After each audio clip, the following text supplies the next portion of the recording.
All right.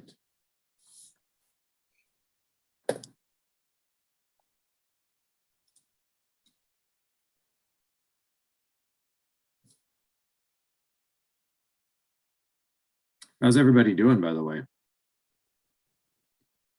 Still here. That's a positive. That counts. We've had a bunch of COVID. The guy I sat next to at Christmas had tested positive for COVID. So my wife and I have tested, we're negative, but it's all over the place and we're trying to mask and yeah. So other than that, everything is fine. Yeah. How about you guys? Just staying healthy? Yeah. Doing well, staying healthy, taking the necessary precautions. And back at work after being off for a couple of weeks due to winter break. So that was kind of interesting to go back after being away for a few weeks. Actually, a little bit longer than that because of the remote schedule that I have. So you keep getting a new boss, don't you? Well, I mean, we got a new president, new-ish. I mean, he's been there a couple of months now, and several new folks surrounding him. But yeah, academia, you get your fair share of turnover, even though it would seem to be one of those things that would be more stable. Have they picked a new athletic director yet? Yeah, they hired Michael Alford, who was the president of the Seminole Boosters. Oh yeah, He transitioned right into that role. I mean, he has a background in athletics. Yeah, I saw that. Athletics management and stuff, but it just, I mean, okay, so as if you needed to formalize the relationship between the boosters and the athletics department. Right. There you go. So, but we'll see. Hopefully he provides some stability there for the programs for the department. They could certainly use it. And I think David Coburn did what seems like on the outside a very good job of helping to stabilize things, but I don't think he was ever a long-term hire. I'm not even sure if he took the job as director of athletics with anything more than kind of a temporary view on staying, and it really wasn't what he wanted to do, but he did it as a favor maybe to Thrasher more than anything else, but that's just my guess. Yeah, I kind of had that sense too. I used to live next door. Now they've just got to change the state law on name, image, likeness. What? Now they've just got to change the state law on name, image, likeness. Yeah. I mean, they were doing sort of, what you could say was the right thing by actually trying to set up rules. And then the rest of the country, the NCAA said, okay, everybody, you're on your own. Yeah. All the others, almost every other state, they can actually just, the schools work with the people basically funding the athletes now. But Florida, you can't. Right. And I think is there not a plan to revise the rules governing NIL? There is a bill that's been filed, but I'm not sure what they're going to do with it yet. So. Okay. All right. And session begins next Monday, is that right? Tuesday, officially. But yeah. Officially Tuesday, right. That's right. Yep.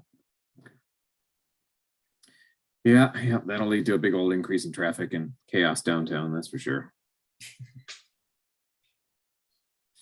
Well, I'll tell you what, fellas, let's go ahead and just get started. The first topic I had on the agenda, which is not much of a topic because there ain't much happening with it, is the CBA Labor Negotiations.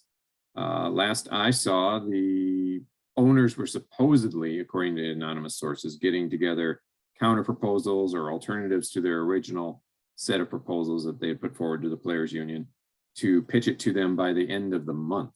But I don't know if more information has come to light in that regard, or if that really is the latest rumor that's out there. But it doesn't seem like anybody's going to be talking to anybody to any degree before the end of the month, with spring training coming right at the tail end of the next month, at least right. Pitchers and catchers reporting, etc. So, and games by the end of the month too, I believe. So yeah, so that's kind of where that stands. So that's a big old nothing. So with that, how about we get on to something that's a little bit more interesting? I'll go ahead and share my screen here. And we can talk about the Baseball Hall of Fame ballot tracking.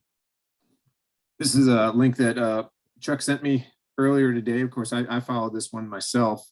This is Ryan, I believe it's Ryan Thibodeau, right, Chuck? Is that, oh, I'm sorry, let me finish sharing there. There we go. This is Ryan Thibodeau's site, I believe, right, Chuck? Yes. And it's his master spreadsheet that he has been maintaining in some form or fashion with the help of several others, going back as far as 2009. If you can see the bottom of my screen there, those are the tabs in the spreadsheet that he posts and maintains on a regular basis for every balloting period every year out on online at this link right here. If you can see that, bbhoftracker.com.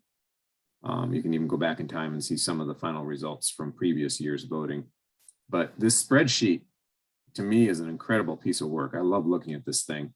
I don't tend to start looking at it really until, I don't know, close to maybe almost after Christmas. I mean, a little bit before Christmas, but the ballots were all due, Chuck, correct me if I'm wrong, the ballots were due on December 31st, correct?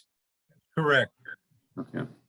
And so now we have, of the 392 total ballots, I think.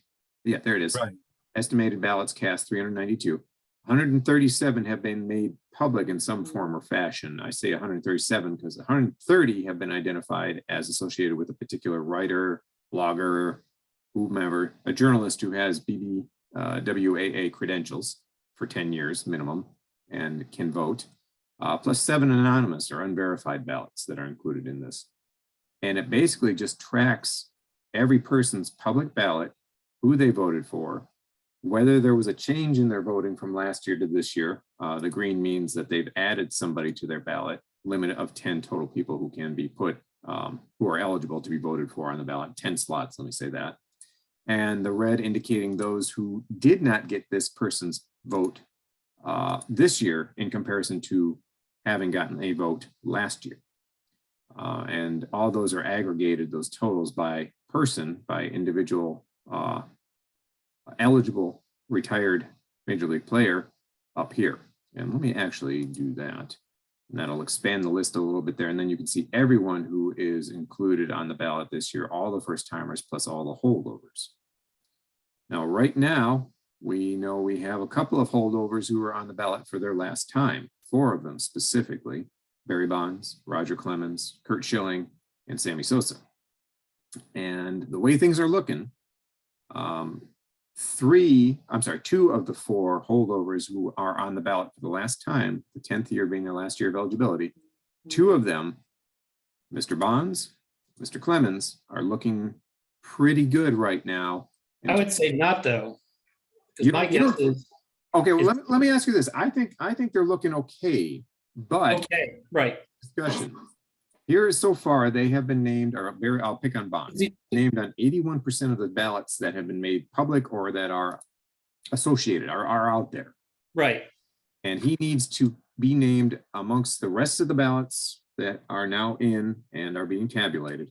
He needs to maintain a roughly 72% success, we'll call it, on those ballots, of appearing on 72% of those remaining ballots in order to pass muster the 75% minimum for election. Clemens is right behind him. He's off the pace, I guess, by 2, if you will, 2 votes total, to have a little bit of a stronger showing than Bonds in order to clear that 75% threshold.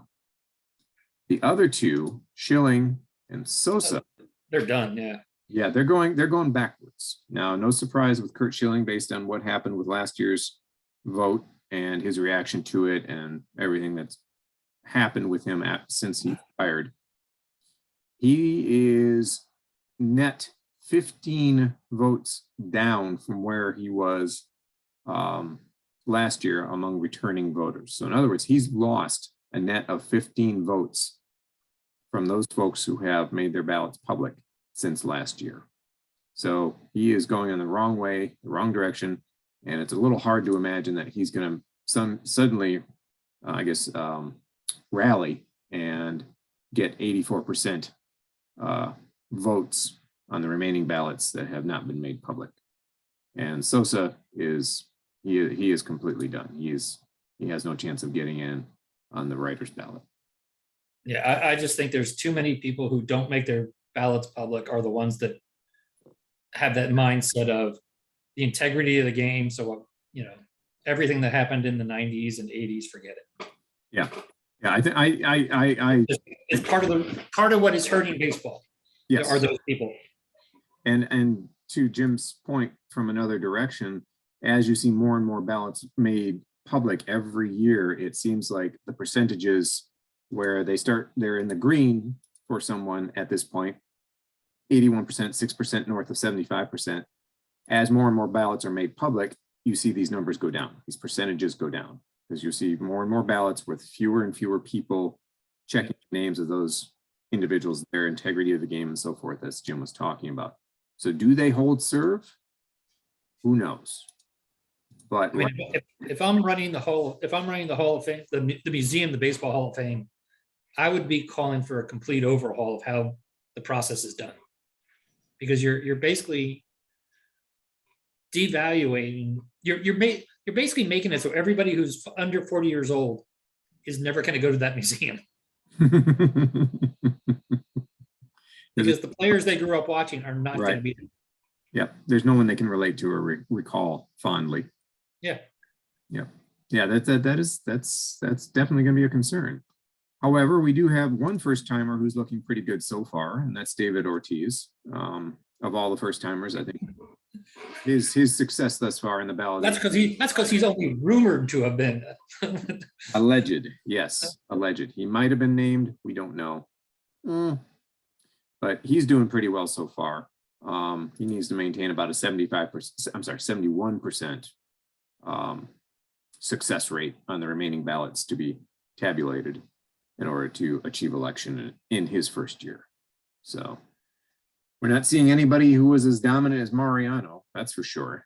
But we are seeing some interesting results, and there's some people who seem to be trending in the right direction who aren't going to make it this year, but have maybe a better chance in the next 2 years of gaining even more votes and eventually election.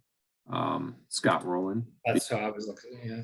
He's 8 up in terms of number of people who voted for him this year over last year.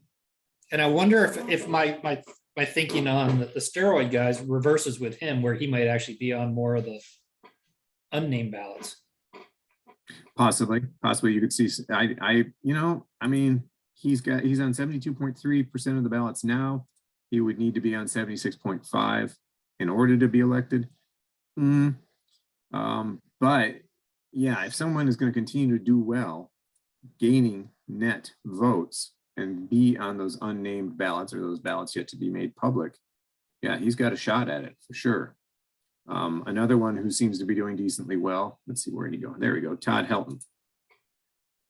He's gained 10 since last year net, and that's a pretty good sign. Chances are not good that he'll get in this year, but he's only in his 4th year of eligibility. His chances are looking pretty good in the years to come that he will continue to gain support and may eventually get there. First baseman from Colorado. Boy, I wish Rick were here. He'd go off on that one. That would make him physically ill, I think. And then also another person who's gaining votes, gaining support is Billy Wagner, he makes an interesting case because we know that, relief pitchers, specifically closers, have had some difficulty being recognized for what they did and how they did it by the voting, the writers. And it's proven to be somewhat of a challenge for writers to figure out, okay, who really was a Hall of Fame closer? We've only got a handful of them right now. Is Billy Wagner one who fits in that small handful, that category of all-time great closers? He's got what, 3 years to pick up 25%? Yeah, and that's or more. But yeah, that's going to be tough. But if he makes a good showing here on the Veterans Committee ballot for his era, he might end up getting the support he needs to get in. You never know. But if he gets in, and I've looked at his numbers and compared his numbers to, Joe Nathan, who there he is over here, their numbers are not hugely different. I think Wagner's numbers are overall superior, but not by a great deal, not by a significant amount. And yet you see Joe Nathan's picking up almost no support. I mean, good chance that he doesn't even make it to next year, that he doesn't even make the 5% minimum to stay on the ballot as a holdover. So that's an interesting discussion to be had between those two. And then there's Jeff Kent, who in his 9th year is got right now 27.7% of the ballots name him as a Hall of Fame candidate. He can't make it this year. Next year is going to be his last year. And so maybe he makes a better showing with the unnamed ballots or the unrevealed ballots. Maybe finishes around low 30s, somewhere in there. He has to pretty much double and then some the number of votes in order to get in on the writer's ballot next year in his 10th year of eligibility. But there are some people who swear up and down that he was a Hall of Famer.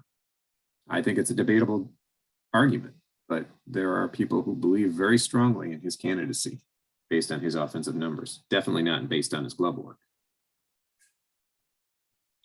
Isn't it the suspicion though with him that most of that stuff was after like 28 years old and his offense? Maybe. I mean, I haven't heard him associated with anything. I haven't either, but I'm just saying it's that era, and once you do that, it's. Yeah, I mean, there's a little bit of a cloud hanging over him, but of course he also was he was kind of a personality, grow out the media. Didn't go along with Barry Bonds, but then again, that's not saying much. Right, I was going to say that should never be. Yeah, I don't know. I think he makes for an interesting case, but I also note, and I just noticed this, I don't know why I didn't look at this until just now, he actually has lost votes. He's actually lost 3 votes amongst the revealed ballots since last year, which is interesting. I wonder if that's people shifting to Clemens and Bonds because it's their last year. It's possible, but it's his second to last. So losing votes this year is not a good sign for next year. Right, but he wasn't on the verge of getting there, so maybe that's what I'm thinking. Yeah. No, it's yeah. I don't know. That's an interesting possibility. And then one other guy who I think makes an interesting case is only in his 5th year and has picked up a few votes is Andrew Jones. He's not going to make it this year. It's almost impossible that he would make it this year. And in the years to come, it'll be interesting to see how his career is viewed and whether he continues to pick up votes and maybe gets close at the end of his 10-year period of eligibility. So over here on the right, before I forget to do so, there is a total aggregation of how many voters whose ballots are revealed below, how many of them filled out their ballots entirely. In other words, they filled out all 10 slots with someone that they believe should be elected to the Hall of Fame. And the vast majority, the overwhelming majority of them maxed out their ballots. And there are still some people who return blank ballots, or be precise. And that's where, if I'm the Hall, I would be any of those people that are under 4 people. I would just be, why are they still doing this, or what's their excuse for it? I struggle with trying to understand why someone continues to be a voting member for the Baseball Hall of Fame as a BBWAA member 10 years plus. Why he continues to return a blank ballot year after year. And I don't know if it's the same 4 people year after year. I don't know. I know that there have been people who have turned in a blank ballot as a protest saying it's ridiculous that we're limited to 10 people total. Yeah, you've got to be past that point. Yeah, and then the next year they vote for 9 people, 7 people, 8 people, whatever. But yeah, I'm with you, Jim. I don't quite understand why someone would continue to do that. I think there are even people who are small hall people. I think you can make a case that there's at least 1 or 2 people on this ballot who are worthy of consideration, are worthy of being voted for. But it depends on what your comfort level is with the whole steroid HGH era of Major League Baseball. So our friend, Mr. Rodriguez, speaking of whom, he's only pulling in about 46%. He broke up with J-Lo. I think that's going to send him back down. Yeah, that's going to hurt him. That's going to hurt him with this, no doubt. These voters are sensitive to that sort of thing. He needs to There's obviously no way. He would have to double what he's doing basically right now in order to gain election this year. But it's his first year. It will be interesting to see what happens to his candidacy going forward. I was gonna say, if it's his first year and he's close to 50, I mean, maybe he'll end up at 45, 42 or something. I That's think he's not bad though. It's not bad. I think he's going to end up closer to 40 with these unrevealed. Right. Well, that's what I'm saying. I mean, I'm expecting it to go down. So but still, that's where were Bonds and Clemens their first years? That's a good question. Let's see. Let's see. Would have been 2013 would have been their first year if I do the math right. Ooh, this looks a lot different. I haven't looked at this.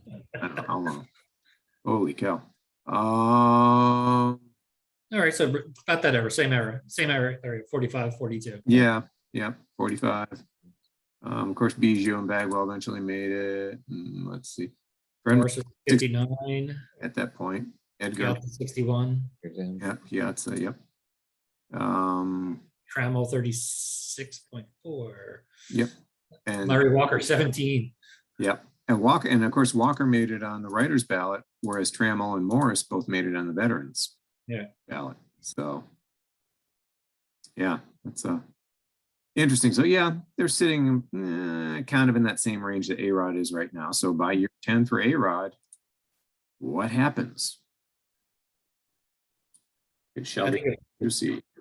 I wonder if Clemens and Bonds fail this year. I wonder if they might just tank him and the others, but if they get him, it's a boost for him. But right, yeah, it definitely opens the door wider for the likes of an A-Rod. If Clemens and Bonds get in this year, Ortiz gets in either this year or next, under a little bit of a cloud of suspicion, not to the obvious same extent that A-Rod, because he popped twice. So and he's welcomed back with open arms. It's just amazing. Yeah. And Manny sits here kind of middling 41%, 42% in his 6th year of eligibility. He's net lost a few votes, and I don't think there's much chance of him getting in. He'll make an interesting case when it comes to the Veterans Committee. I'll be curious to see how they view him. Well, same with, I think Sheffield will be an interesting one with the veterans. Yep, true. And Sheffield's consistently done a little bit better, but he's only got this year. Same with Sammy. Yeah, and Sammy's done and done. And yeah, boy, yeah, that's all going to be interesting. McGuire too, because he'll be eligible for discussion by the veterans. Oh, I don't know if it's next year or the year after that. I can't remember. And I mean, because they were baseball for a couple of years. I mean, that's, yeah, definitely. Yeah, in the late 90s, absolutely. So, any questions about this or about any of the information? Matt, I have one item. Yeah. I've been using this tracker file, following this tracker 5 or 6 years. And I want to call it the disclosed ballots, which now show, as of today, 130. Normally, the disclosed ballots run around 50%. Right now, they're only 34.9%, as it's shown there. Total, the tracker has been following and normally identifies roughly 75% of the total actual, and has almost been spot on with 75%. Last year, identified on the tracker site was 300, and there were 400 ballots cast, which was 75%. And that almost mirrored percentage of how it actually ended up. So, but this year is the first year that there has been such a slow or a non-disclosure compared to all others. Mm-hmm. One of the comments by one of the 4 or 5 folks on this website said that due to the, if you want to call it the lockup, lockout, lock what have you, throw away the keys year, that there has not been that much discussion, only because the fact that MLB cannot, by agreement, have all these articles and the discussion. And a lot of these folks whose names do not appear are employed by MLB.com, who are the baseball writers. So they can't publish. Also, the fact that there tends to be major league city holdouts, which has not been in the past. Meaning Chicago 2 teams, New York 2 teams, LA 2 teams, so forth. Those cities tend not to hold out on this. They tend to jump right out there. So apparently you'd have to go down and see on the column, I guess it's AG column, where the link is where they read all the stuff. It's social media primarily, and not the big CID papers of the New York, Chicago, LA, and so forth. And so them being absent and the MLB guys being absent from vocalizing or just disclosing their ballots, even though all the ballots have been sent in. So you'd almost have to look last year of where these folks voted by comparing the 2021, where the source of this information for each, for the Bonds and the Clemens and so forth. And you'll see that Bonds and Clemens did not get very favorable from the MLB group, nor the big city paper group. So even though, you know, as Jim said, you know, once these non-disclosure, you know, are counted, because they had to have them turned in by now, the percentage won't change that much, because you're not going to gain that much unless somebody really was anti-Bonds and Clemens from the group that we don't see. But if you're expecting the 12 or 13 baseball writers who belong to, quote, as they call them, the elite group, their following on Bonds and Clemens and so forth has been kind of hard cast over the years, and they're unlikely to change. So the percentage won't change. Also, the fact that you'll note that the amount of red this year is kind of up compared to prior years. If you look up and down. Normally what happens is that after a successful ballot for a couple of years, there's lots of green and not that much red. This year, for some strange reason, there's lots of red as compared to other years. You just count the red cells as a percentage, is all I was doing. And you see that, so somehow, I don't know, folks got turned off by saying, I voted for this dude and he didn't make it, I'm not voting for him again. But yet you look at Dom Amore from the Hartford Courant, you see that he had, his ballot contained 10 items, but one, Omar Vizquel, he didn't vote for him.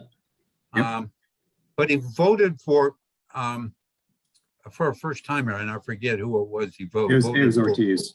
It was Ortiz. Ortiz? Yeah. Okay, so he switched that one vote. Okay. Yeah. He swapped out Ortiz for the Vizquel.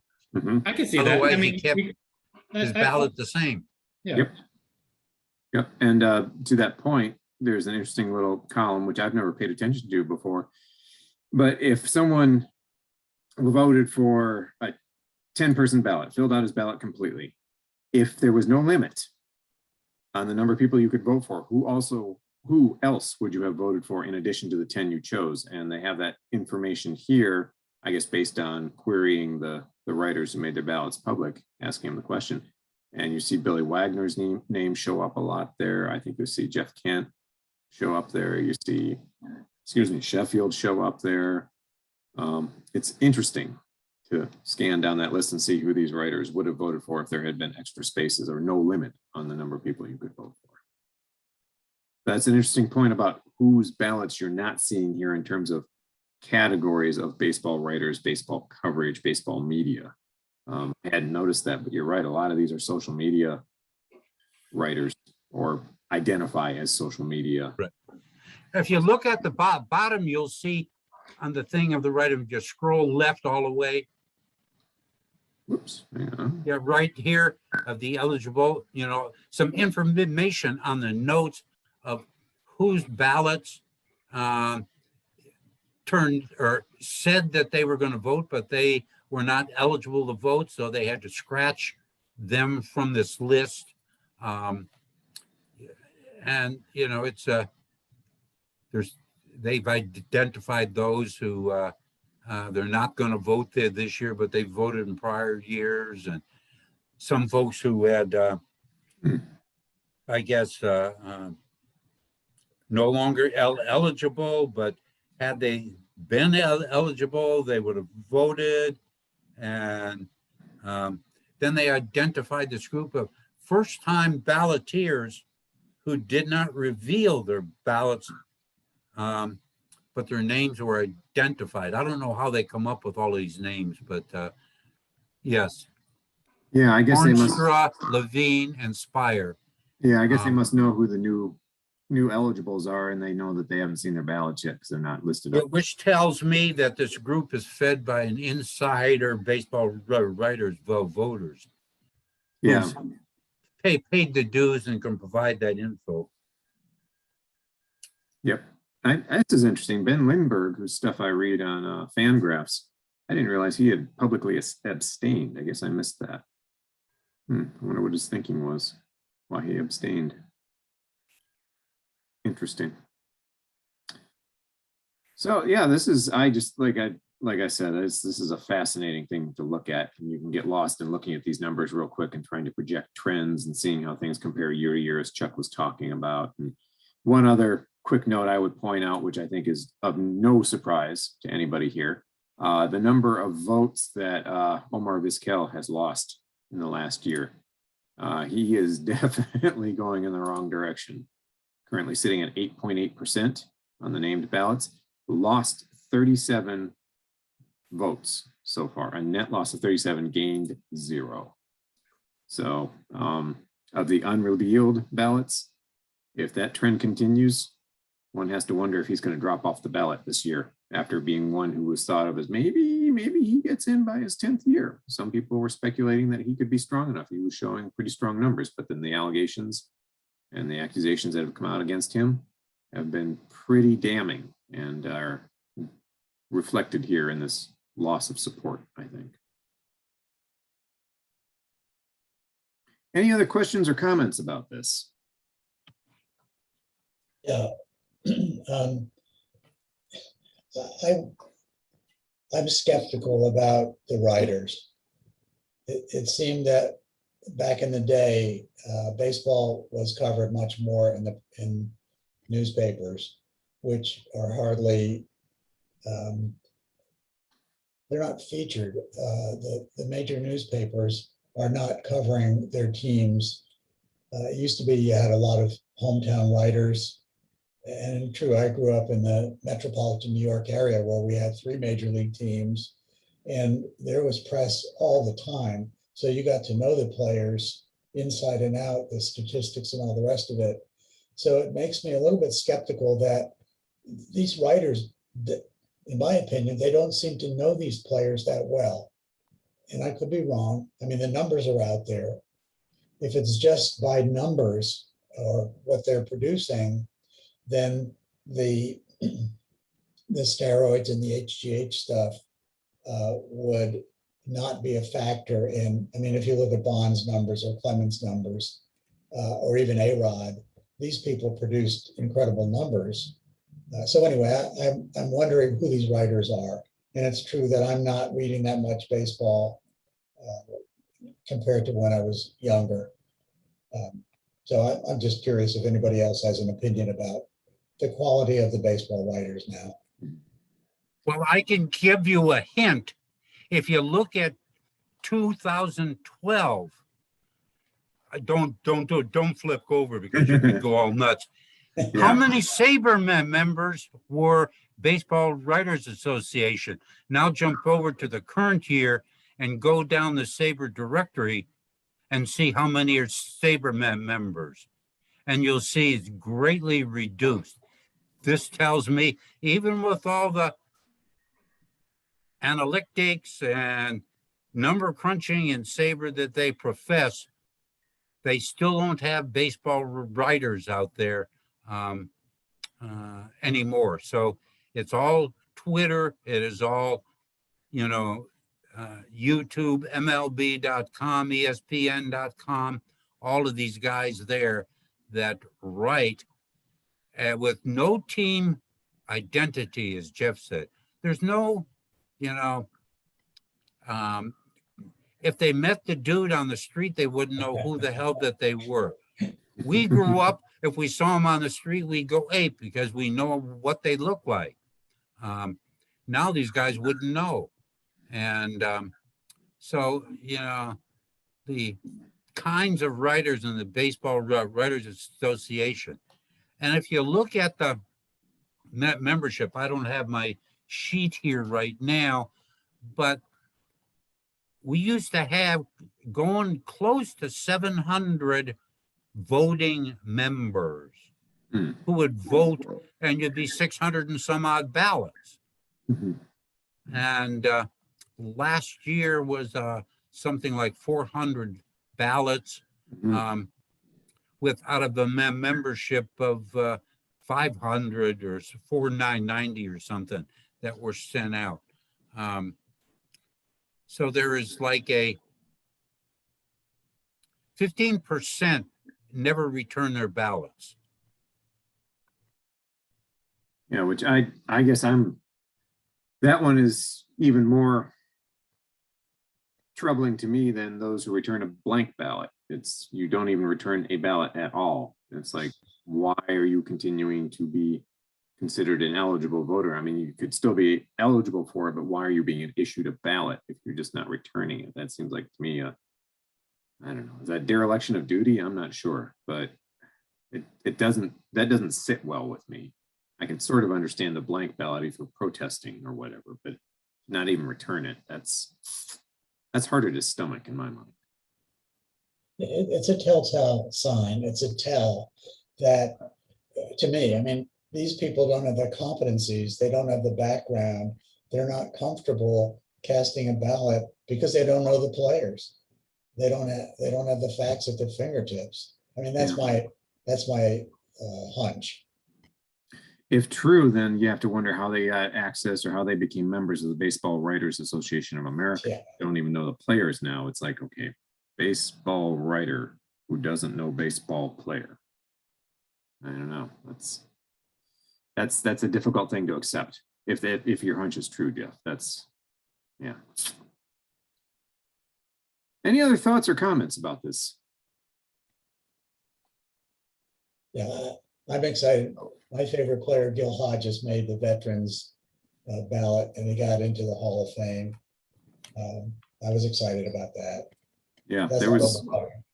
Yeah, last month when we met, talking about the Veterans Committee decisions, it was going to be interesting to see how they panned out. And sure enough, we had Buck made it, of course, which was great. I'm thrilled about that. And I was long overdue in my mind, but better late than never. Minnie Minoso made it. I was thrilled about that. Long overdue, long overdue, in my estimation. Gil Hodges. I mean, there are fewer cases of celebrity cause, shall we say, for someone making the Hall of Fame than Gil Hodges. I mean, he's someone that a lot of people have had an incredibly hard time believing wasn't already in the Hall of Fame. Yeah. Considering the era in which he played, his statistics, the team he played for, all sorts of stuff. And then, of course, a managerial career cut far too short. The 69 Miracle Mets. So. And he was in his 40s when he died. Yeah. 47. Yeah, he was not old at all. Yeah. One other kind of somewhat irrelevant comment is players during World War I and World War II, most of them were served in the military, some with distinction. And so a lot of those players lost years. Yep. And were, American heroes. And I think it took away their numbers. And anyway, I appreciated that aspect of those guys. Yeah, and I mean it's a impressive list. It's an impressive all-time list of the number of Hall of Famers who served in the military either during World War I, World War II, even Korea, during the Korean War period, if not in Korea proper, who lost quality years, lost some of their peak years to military service. And the what if is always fascinating to think about what those guys could have done if instead of serving their country, they continued to play baseball professionally. What would they have achieved in terms of their total career numbers, and what would the statistics look like across the game as a result? Like Teddy Ballgame. Yeah, I even think of like Willie Mays. And Hank Greenberg. It's like, wow. Any other thoughts or comments? Like I said, this is a fascinating thing, and I know I'm not the only one in attendance here who can easily get lost in looking at this and analyzing it and comparing it to years past and so forth. But it's an impressive piece of work. These guys do some great stuff, and it must have been a real pain in the keister to get this template set the first time they actually tried to make it this robust. But then to maintain it year to year after that, maybe a little bit easier, maybe. I was gonna say, once it's set up, it's probably pretty easy, but setting it up has got to be Oh yeah, I can't imagine. Cannot imagine. All right, I want to get to a little bit of chapter business before turning over the remaining time to Mr. Putnam for his presentation. Couple of things to draw you all's attention to. Reminder for those who were in attendance last month at the in-person meeting, the December meeting, we decided not to have a February monthly meeting, either in person or Zoom. We're just not going to have our first Wednesday meeting because the following Saturday, I believe the Wednesday is the 2nd, February 2nd, Groundhog Day. We will have no meeting, no regular monthly meeting that day. Instead, we'll have a February meeting the following Saturday as SABR Day in America. And we're going to do that in person. A place to be determined, but myself and Kent are going to go check out the private meeting room they have at Glory Days there on Northeast Capitol Circle and see if that fits the bill for an in-person meeting where we can have AV presentation more easily. Our private meeting room there at Tally Fish House is great. I like it a lot, but it's not conducive to tech-heavy presentations. There's no monitor, no TV, that sort of thing. So it becomes a little bit trickier to make that work for that kind of presentation. So we're going to see if Glory Days can fit the bill. And once we make that determination, I'll put out more information about the meeting, which we'll have as our special guest host, our special guest presenter, Josh Weaver, who is a Buck O'Neill fanatic. And I cannot emphasize the word fanatic enough. The man is obsessed with all things Buck O'Neill. He has an amazing collection of Buck O'Neill memorabilia, some of which is on display at the Carabel History Museum in Carabel, which is Buck's hometown, where he was born and raised, spent about the first 5-6 years of his life there. There's a section in that tiny little museum, which is very quaint, very cute, and kind of a neat overview of the history of Carabel, dedicated specifically to Buck. And almost all the material in that section is Josh's stuff, and that's just a sample of what he has. So he'll be joining us for SABR Day to talk about Buck and talk about his interest in Buck O'Neill, what got him started, and we can all revel in the glow of Buck having been elected to the Hall of Fame back last month as part of that. And it'll be a nice time just to kind of hang out, shoot the bull and so forth. And maybe by then we'll have something to react to in terms of labor negotiations, and we'll see what the proposals are coming from both sides to the other side. See how all that shakes out. That should make for some real exciting stuff. We'll also have some other means of entertainment there. I think I might see about getting Rick to do his annual trivia contest, which we haven't done in a couple of years because we haven't had SABR Day since 2019. So this will be nice. This will be new. This will be interesting. But we shall see what we can come up with. But yes, that'll be February 5th. So no regular February meeting. And then a couple of other dates just to remind you all about for later in the year. The Jerry Malloy Conference, the Negro Leagues Research Committee. They are meeting, hopefully, June 2nd through June 4th in Birmingham, Alabama. It's the same location they had set up for a couple years ago, pre-COVID, for what promises to be a great meeting. Different dates, though, earlier in the year.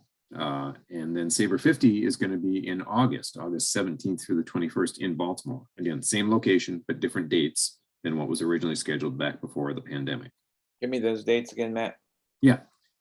Jerry Malloy, Negro Leagues Research Committee Conference. I got that one. It's Okay. the SABR 50. SABR one, August 17th through the 21st. August? Yep, August. And it'll be the Red Sox in town. Okay, and again, the dates in August? 17th through the 21st. 17. Got it. And I think there are a number of us who are interested in attending SABR 50 if we can make it, if it comes to pass, myself included. Camden Yards, beautiful ballpark, great ballpark, great setting. And the Hyatt Regency, Hyatt Inner Harbor, I can't remember the exact name of the hotel, but I believe it's a Hyatt property, is right near Camden Yards there in the Inner Harbor, I believe. So very convenient, lots to see, National Aquarium, et cetera, et cetera. Blue Pal Barbecue. There you go. Boo Powell's barbecue out there. Is it right field? Right along, is that Utah? Is that Utah Street there? No, but that's where the what the heck, the rail yard, the Western, no, not Western, that's San Diego, the rail yard building that they turned into the Orioles offices there. It's right set up over there.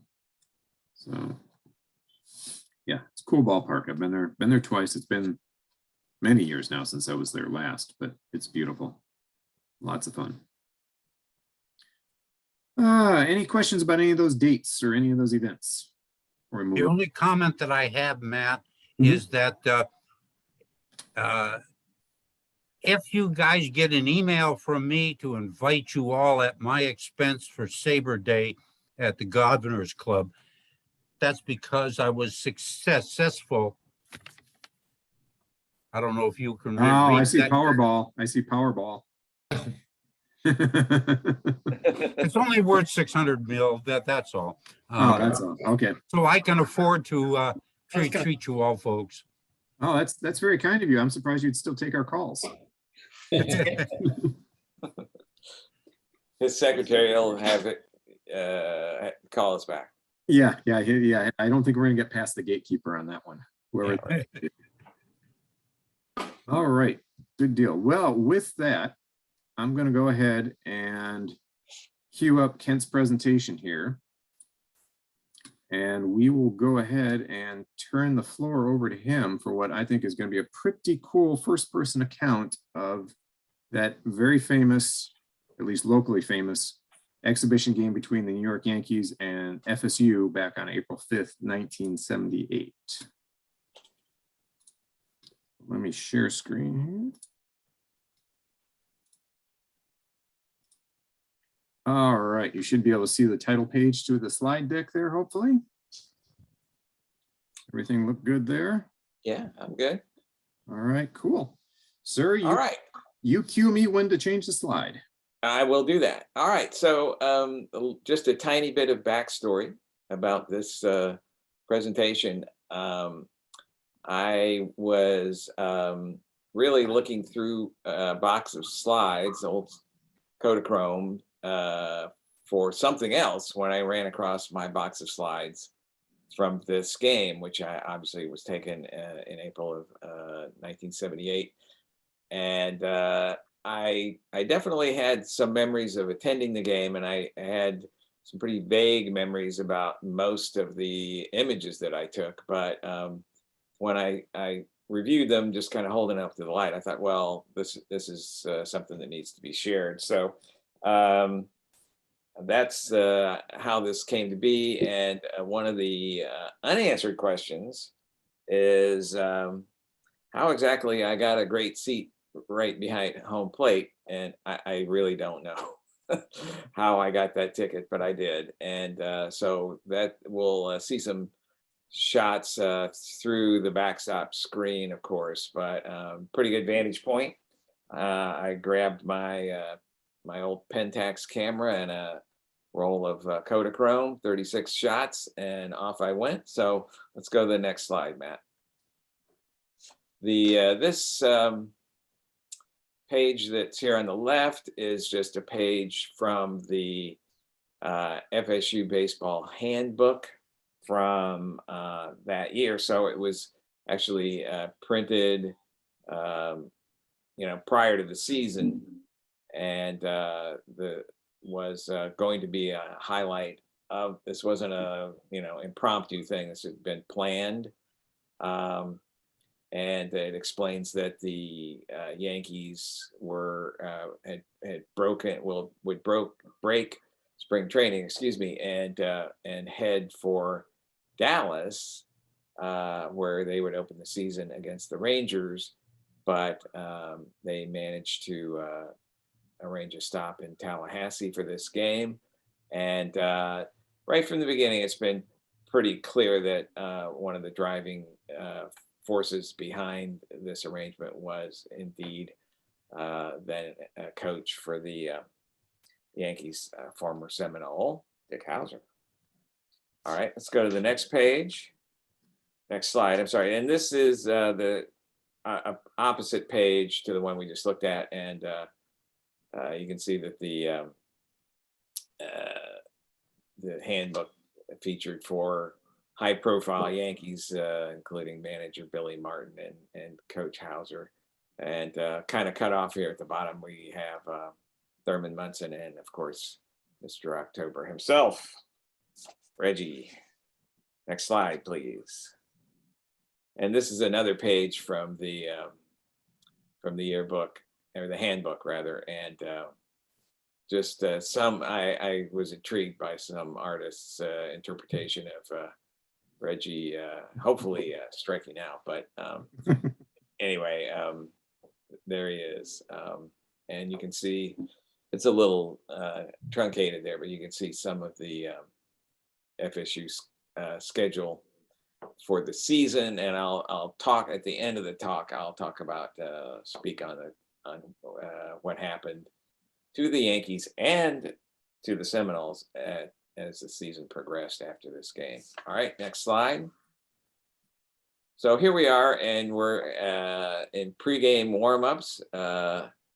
And again, you can see the screen, but manager Martin there with Yogi early on, exchanging some thoughts on the day's game, and Billy Martin has a fishing pole in his hand, and we'll, as we go on, we'll talk a little bit more about that. Okay, next slide.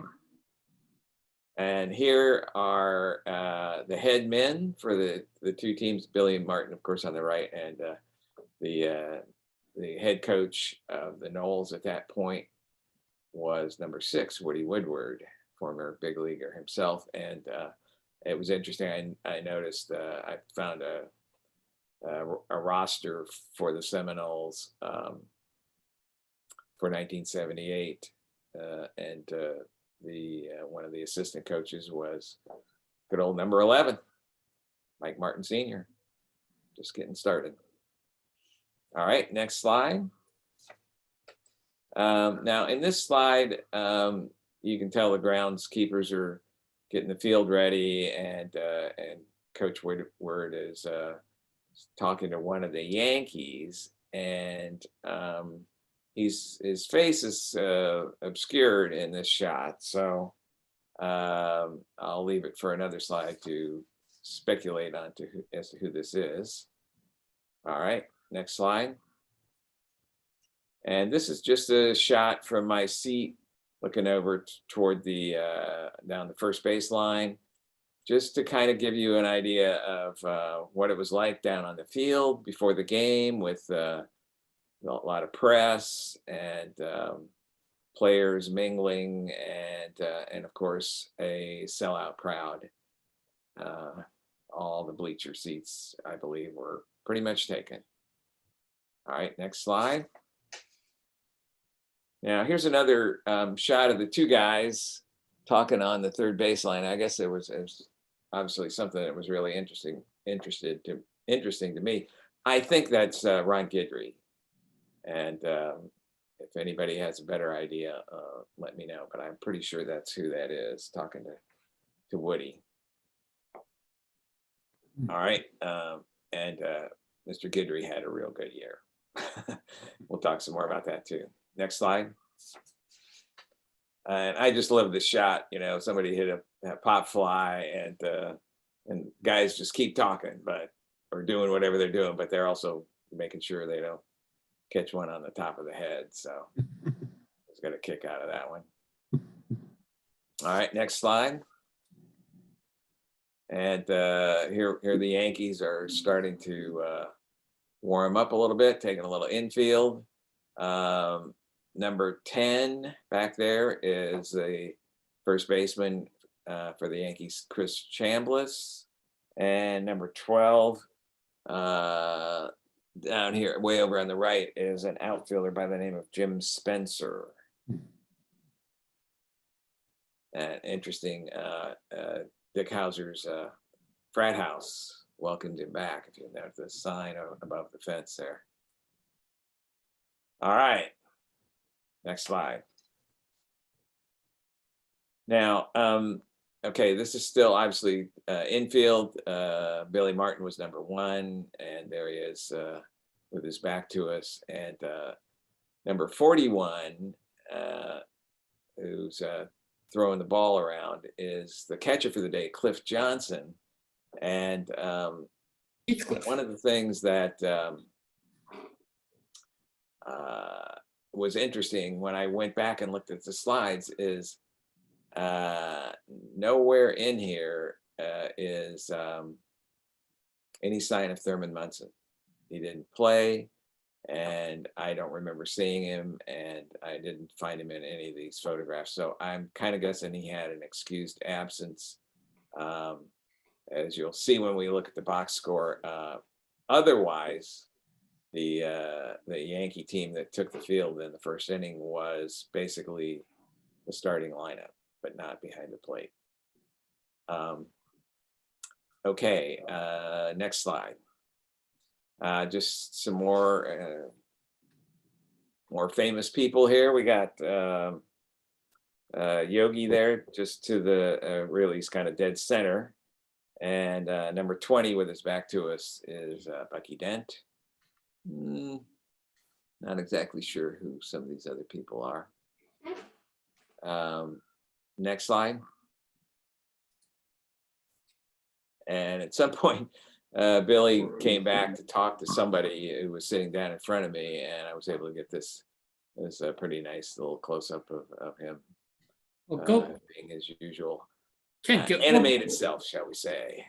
Ken, could you go back one slide? Yes, absolutely. Is that Reggie that's just to the right of the pole? Right here. You know, I think it's Chambliss. No. The next one over. The next one back beyond That's him. Reggie there. Reggie there, yeah. That's Reggie. I think right. that's 44 there, and this is Chris Chambliss here. Yeah, that's Chambliss. That's right. And maybe Willie Randolph back there. I'm not sure. Good crowd though. Oh yeah, it was a sellout. Solid sellout, I think. Okay, let's go back to Billy Martin. We'll talk some more about the rest of his season. Already drunk there? It's possible. So next slide. There's Reggie catching up with, I assume that's the press or maybe some boosters. I don't know. Is this the guy in the suit? Is that the university president maybe? Which suit here? Yeah, the blue suit. Kind of looks like Stan Marshall, but he looks too old to be Stan Marshall there, because in 78. It wouldn't have been that old. Yeah. Okay, I don't really know who it is. Yeah. And Bernie Slager would have been president at this point, I think. Yeah, that's probably right. Right. Okay. Next slide.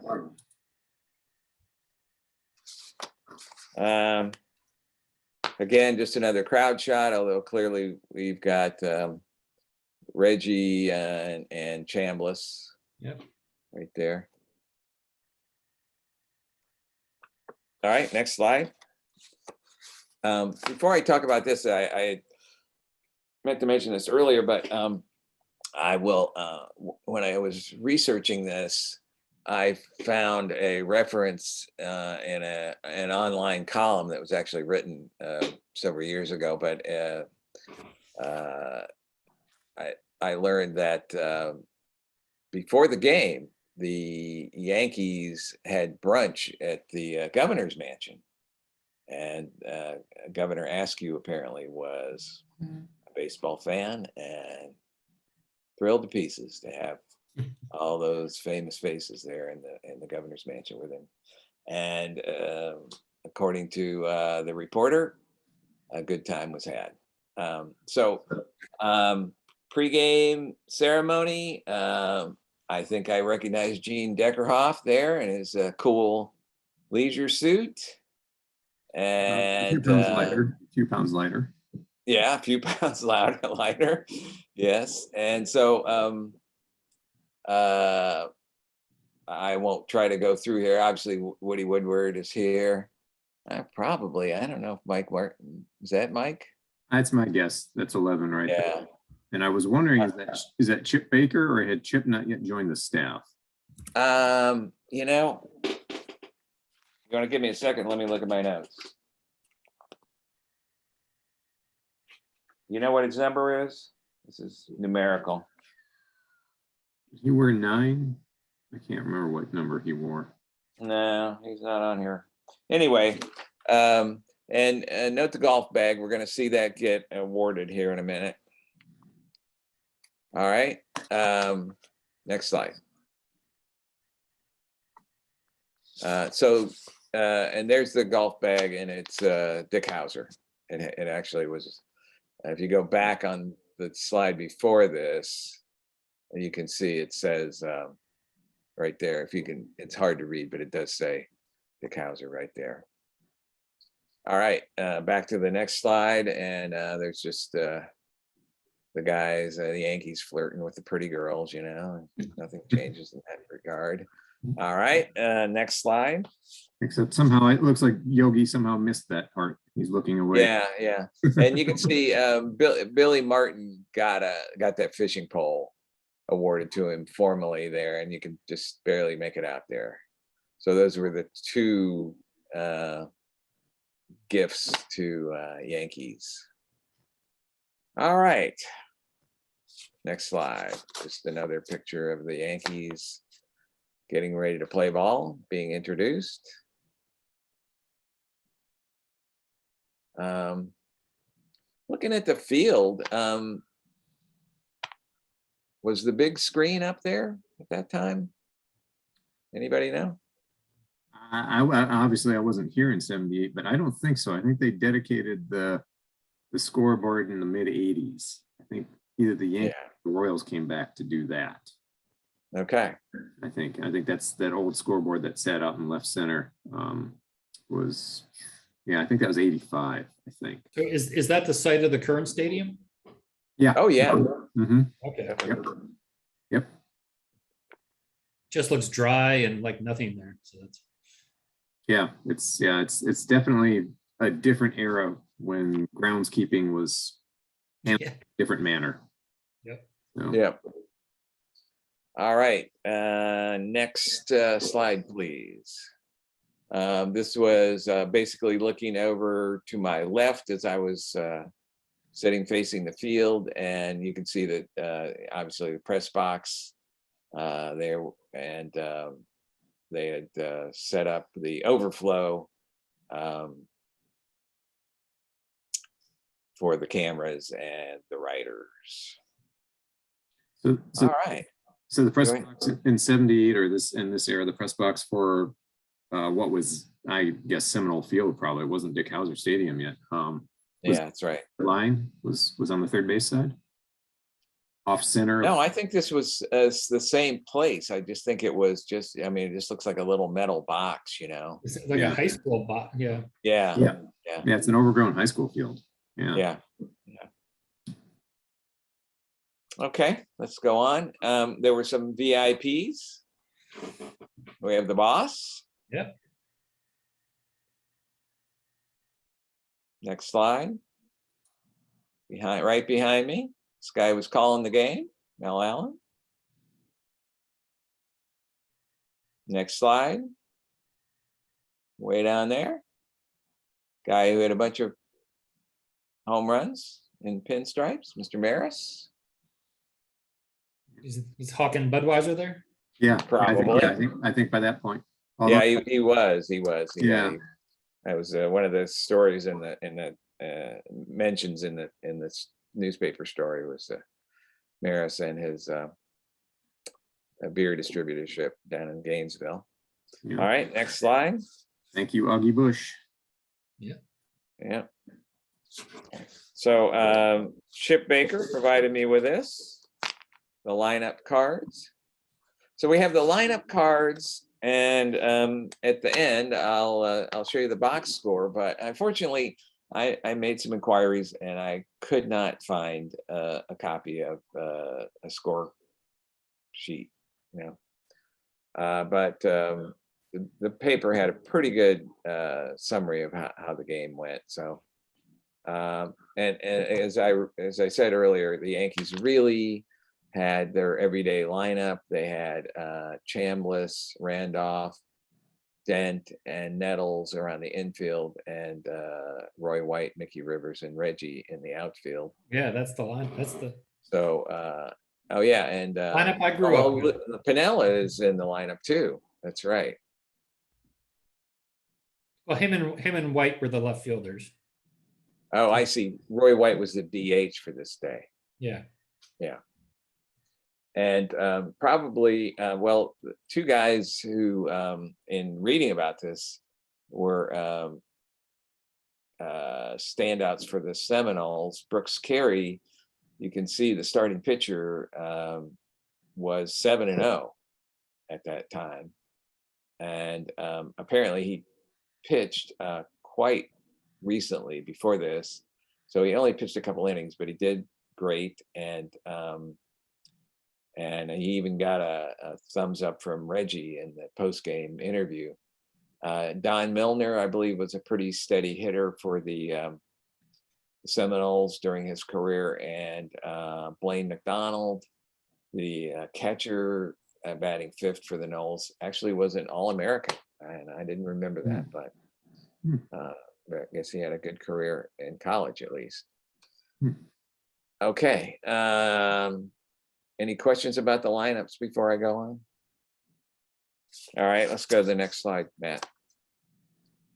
So we're gonna play some ball, and I will. You know, it's been a long time ago, so we can recognize some of these guys, and I know kind of how the game progressed, but I can't really match up and say, you know, here's somebody driving in a run or something like that. So these are just some scenes of the ball game. Here's Reggie coming to the plate, digging in. And next slide, we'll get to see Reggie taking a cut. I don't even know if he made contact, you know. But The helmet's pretty classic still on. I swing think he there. probably did. Could be. That's a view that brings back a lot of memories to me, is behind home plate, seeing that 78 team. So. Yeah. Great. All right, so next slide. Nettles. 9 is Nettles. Greg Nettles getting his cut. So it's a left-hander on the mound, and I think this is still Brooks Carey pitching for the Seminoles. All right. Next slide. Anybody want to tell me who that is? Mickey Rivers. Mickey Rivers. Yeah. You can tell by the walk, even in a still photo. Yeah, he's just got that certain casual kind of, Yeah. taking it easy. All right, next slide. I kind of think this is the way the mound is empty, that I don't know, maybe the pitcher covered first, or it's pitching change or something. I don't know. Anyway, Well, the next umpire, slide. Yeah, go ahead. is the umpire making a call? Or you're making It kind of looks timeout? like it, doesn't- or Or a he's- timeout, maybe timeout. I think timeout. timeout. I think, yeah, I think the runner at second's calling for Yeah, time. Because it doesn't look Bucky like has it. the ball. Yeah. Yeah. And Randolph's over there behind him, backing him up. So the pitcher's backing up wherever the play is, wherever he needs Yeah. to. So, Yeah. Yeah, he might have been over here behind third. maybe. yeah. So, and it looks like, am I seeing in the outfield there's that Reggie and Roy White, maybe? Roy That's White was probably DH. Rivers and Reggie. Okay, Yeah, I think that's right. Rivers. Okay, yeah, because White was DH, that's right, yeah. Okay. Although there were some changes, obviously some substitutions, and we'll look at the box score on that. And it's hard for me to tell you what inning this was. Although, and I comment on this later, you can tell from the shadow of the light post that the afternoon's getting on, Mhm. Earlier scenes, we didn't have those kind of shadows. All right, just- next slide. I just like seeing the vegetation beyond the fence. There. Trees. And it's the play at the plate. I have no idea if the guy was out or safe.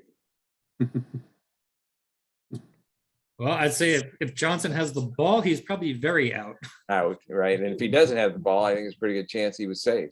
Yeah. Yeah. But the umpire looks like it's right there. So Yeah, I can't tell. I'm not sure if he has the ball or not, but yeah. I mean the umpire is, definitely staring too. That's got to be the ball watching the foot. Yeah. Yeah. If that's Raleigh Eastwick right there, who started for the Yankees. Probably. Yeah. This is still pretty early in the game. Pretty early, yeah. Yeah. All right, let's go to the next slide. And this sure looks like Chris Chambliss to me. Yeah.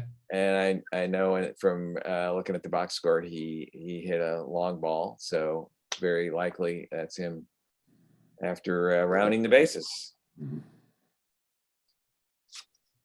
All right, next slide. Mr. Dent, Barnaby's. The recently cut. closed. the Brown Derby. Yeah. All right, next slide. And this time the runner is safe. We know that. The Seminoles are doing okay. Yeah, Yeah. they did all right. Final score was 10-5 for the Yankees. All right, next slide. Mr. Nettles and Mr. Dent. Yeah. I believe. Next slide. Uh-huh. Another shot of Reggie.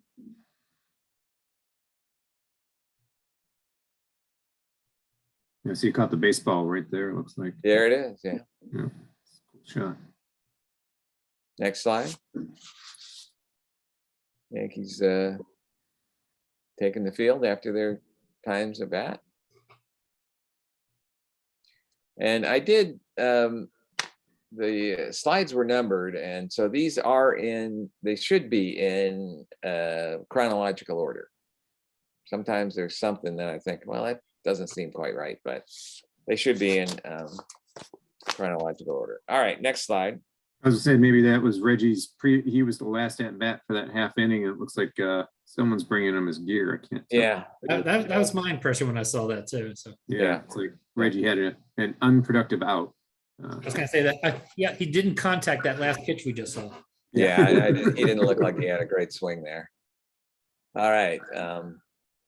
So a lefty throwing to a right-handed batter for the Noles. And after about the 10th time of looking at this photograph, I thought, there's something really unusual about this. And that is the material of the bat being swung by a Oh yeah. Seminole. Yeah, wood. There you go. Yeah. Yeah. There's not going to be the Yeah. ping. And it's thick wood too. I mean, you could Yeah. He's choking up. He's Yeah. May not have been the one he would have chosen if he had the full array. Anyway, thought that was kind of fun to see a wooden bat. Yeah. All right. Next slide. And again, just another FSU batter. And then you can really see the shadows now, Yeah. all the way across, And including out in the outfield. who would you guess is pitching there? I don't know. Why don't we look at the box score in a minute, and we'll be, maybe we can make a better guess. maybe at the end of the game. Yeah, this is the all right. So this is the last slide. So let's look at the box score, Matt. Next slide. Okay. Without looking at the box score, I got my guess on that guy. Okay.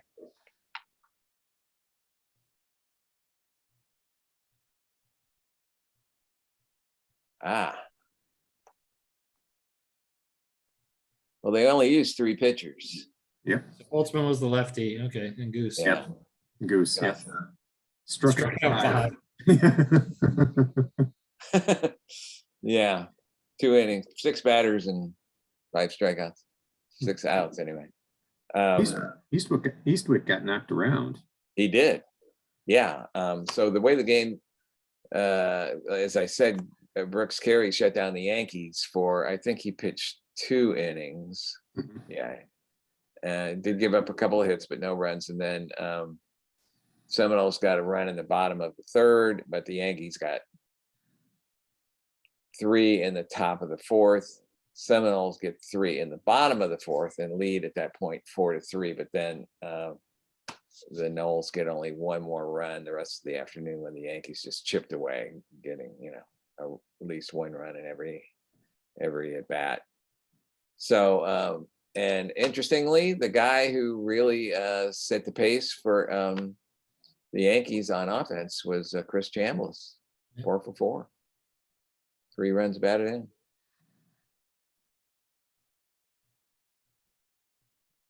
It didn't look like Randolph there in those photos with the relievers. I see Fred Stanley came in for him. Yeah. Yeah. Paul Blair came in for Piniella. Okay. Mhm. And Jim Spencer got at least 1 at bat there. Yes, he did. After And it's Chambliss also had his day. interesting over on the FSU side, the freshman Mike Fuentes got in at the end of the game, and he was a Golden Spikes winner later, wasn't he? He was, yep, in 81, I think 80, 81. But yeah, he's the biggest name in that FSU lineup. In terms That's my recollection. Yeah. Yeah, because when I looked at the lineup, I was like, wow, I thought Fuentes played about that same time, and he did, but he was only a freshman, as you said. Yeah. So pretty interesting afternoon. Weather was great, as I remember, and I sure had a good time. So let's go to the next slide, Matt. I wanted to talk about what I looked at to research this. There were 2 articles by Bob Cohn in the Democrat the next day. One was just a report of the game, and then the other was a just kind of a color piece about all the celebrities and all that.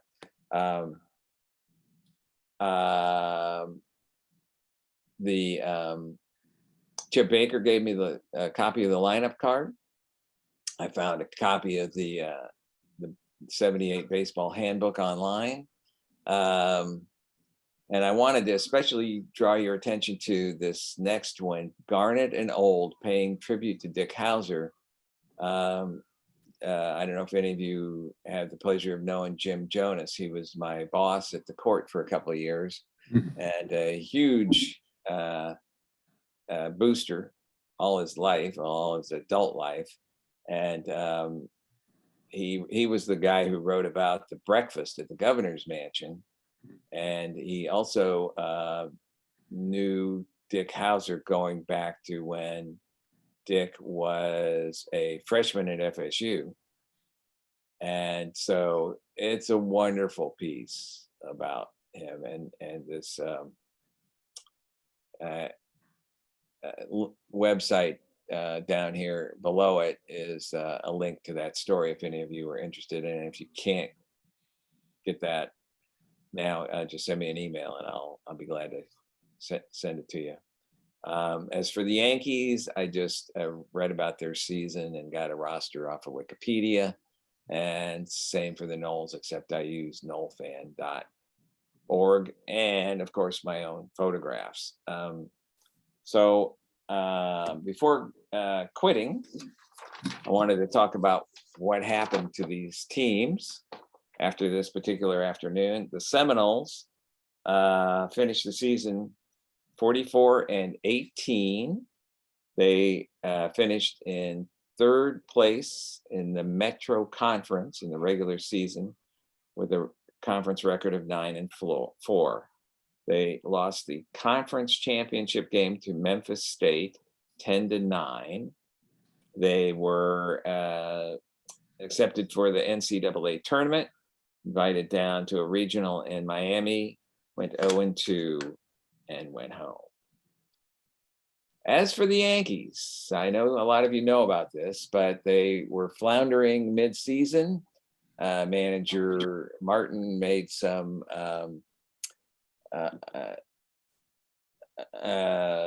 comments that weren't well considered and was fired. Dick Hauser managed for one game, and then Bob Lemon came in and managed the rest of the season.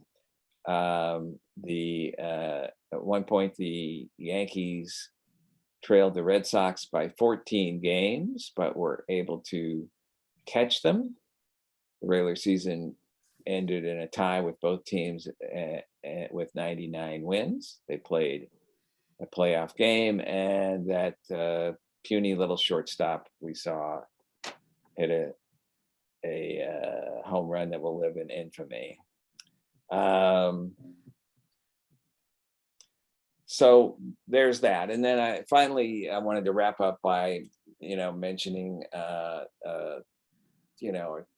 two follow-up tragedies that I'm sure we all know about. One being the death of Thurman Munson 16 months later in a plane crash. And then, of course, in 1987, Dick Hauser, who was then the manager of the Royals, died of a brain tumor. So some fun and some sadness too. Well, just as a footnote, once you started, I went off and I got my copy of The Bronx Zoo, which is Sparky Lyles. He didn't go to Tallahassee. In his day-by-day account, him and Catfish, and probably Munson as well, they went to Tuscaloosa. Really? And on April 7th, played the University of Alabama. Catfish faced 21 batters, retired 21 batters. Wow. That's the entry. Then. So that was in 78? Yep. And 2 days later. 2 days later. So, and the rest of the Yankee team went from Tallahassee to Tuscaloosa? Yep. Yeah, interesting. I did not know about that. Huh. Then Lyle, after noting Catfish's 21 batters, I came in and blew the perfect game.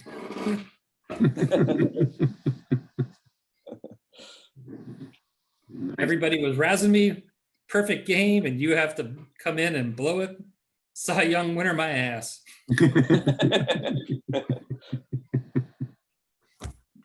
Tomorrow the season starts. Nice. Yeah.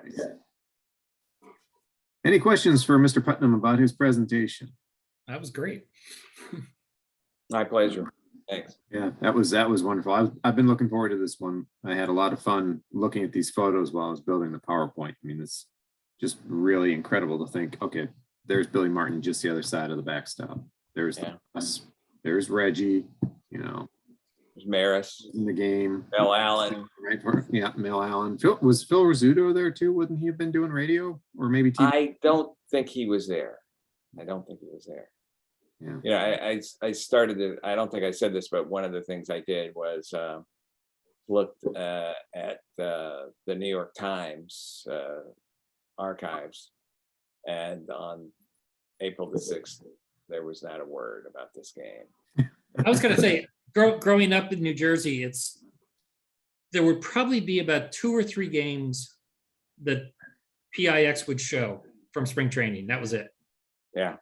So there really didn't send many, Rizzuto probably never went down. Yeah. Mhm. I mean, that's unless him, went down to instruct for bunting probably early in the session. But I mean, that's, Yeah. there was very little on the radio of spring training back then, and Yeah. very, very little on TV. Mm. Oh. Huh, interesting. Thank you very much, Ken, for all your hard work. Oh, thank you, Chuck. Yeah. Appreciate it. No, I really like those shots of the stadium, and just especially seeing the forest beyond the outfield wall, especially when you go there now. I know. Yeah. Yeah, there was some pretty impressive pine trees across the street from Dick Hauser. Even when I was going to school as a grad student, there were still some over there. And now, Yeah. it's really cool to see the old ballpark shots. I had no concept of what that ballpark looked like in the late 70s until I saw these slides. I was like, oh my gosh. It's like, this is a cool game. They didn't play this over at Leon, did they? I mean, geez. That was high school style. Some of that. Yeah. Totally. The press box was something. Judge Jonas has an incredible Seminole baseball collection, memorabilia, and he was in my baseball memories all-week class a few years ago, and he brought in some of those treasures, baseball bats, and including the I guess you call it the brochure from Dick Hauser's funeral Oh, he wow. attended. So he's a real source, and he's still around. He goes to the old coaches' lunches. I'm sorry. Who are you talking about? Jim Jonas, Judge Jonas. Oh, Jim. Yeah, sure. So Do you think Judge Jonas would be interested in coming to talk to us sometime and maybe bringing some of that stuff? I'm sure he would. If he's willing to let us greasy pod billions touch those things. I'm sure. Bring Judge Wolf along, and Yeah. I can check with him, Matt. I know him very well. If he'd be up for it, that'd be great. Yeah, I'm surprised that Jim didn't make it tonight. I thought he would have enjoyed this presentation, as would have Glenn. I'm sorry they missed it, but that's all right. They get enough Yankee glory. And Jim, you can text him afterwards and tell him how great it was and how sorry they should be for missing it. So. All right. Well, thank you very much again, Kent. That was great. That was really cool. All right, gentlemen, we have reached the magic time. It is almost 8:30. Any last comments or anything for the good of the order before we say goodnight? Nothing? All right. Well, we'll go to sleep tonight with visions of Reggie Jackson dancing in our heads here. up to you to settle the lockout. Yeah. There you go. All right, folks. Well, hearing Thank nothing, you, Ken. we'll go ahead and call it a day. Be looking for information about SABR Day in America on February 5th. Email will be coming out soon as Kent and I do our review of the Glory Days option. And yeah, looking forward to that as well. And then, of course, we'll be in person, which will be nice. All right, folks. Once again, thanks for attending. Good to see you all. Stay safe, stay healthy, and we'll see you all next month. All right. All right. Thank you, Matt. You bet. Bye-bye.